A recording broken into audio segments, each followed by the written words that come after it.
This is another common injuries episode. Let's talk about piriformis syndrome. What is piriformis syndrome?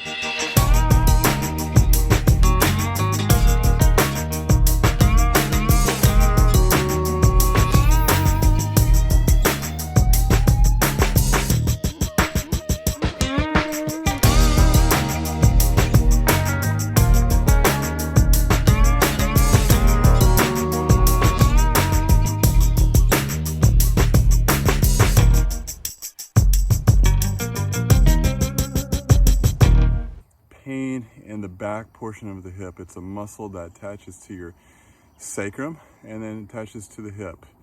All right, we'll see you guys later.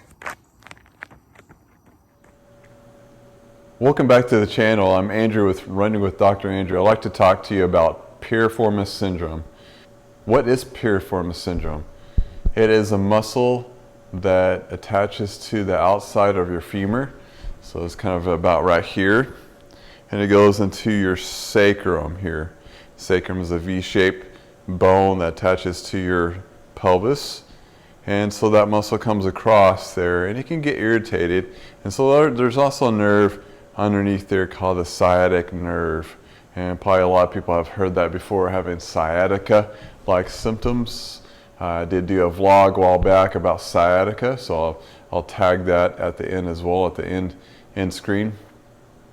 And so piriformis muscle, what it's designed to do is to laterally rotate, meaning it's going to go into external rotation into this position here. So if you can kind of see that position there, that's going to cause rotation going out that way.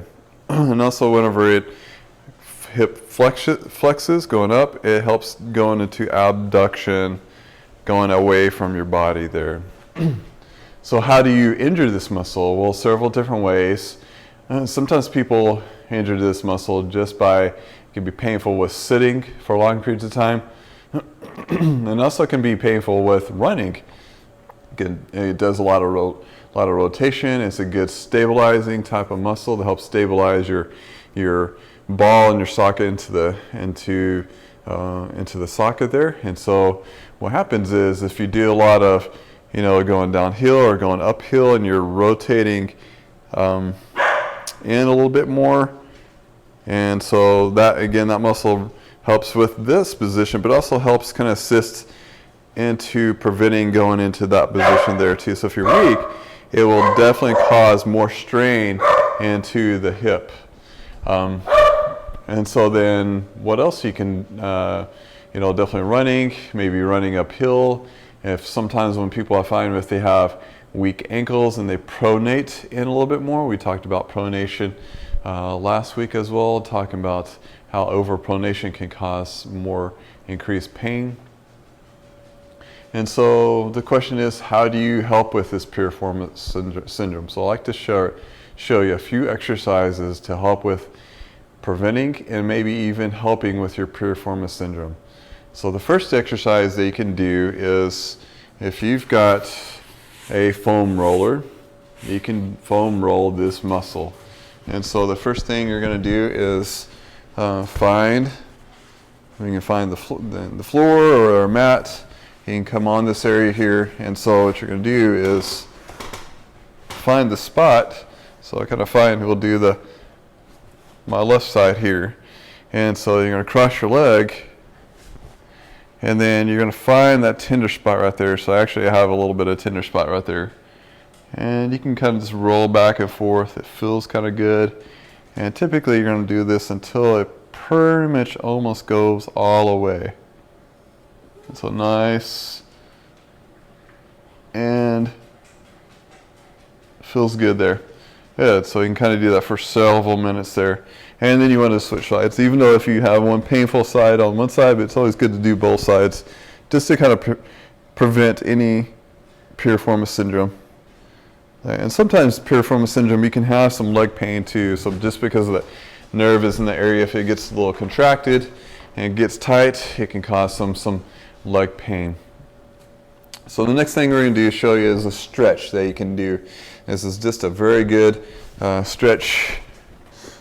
So the stretch this, you want to stretch, cross your leg over, and then you're going to pull your left leg up towards your chest.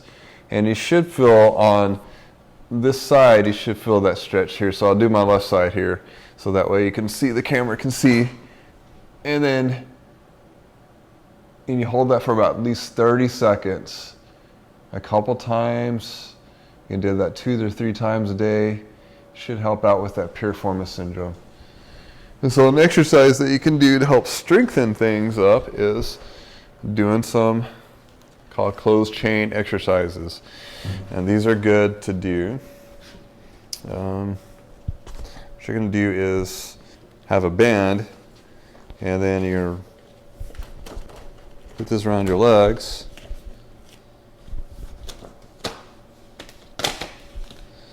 And so what you're going to do, we're going to do some rotation type of exercise. I mean, remember, it's a rotating type of muscle there.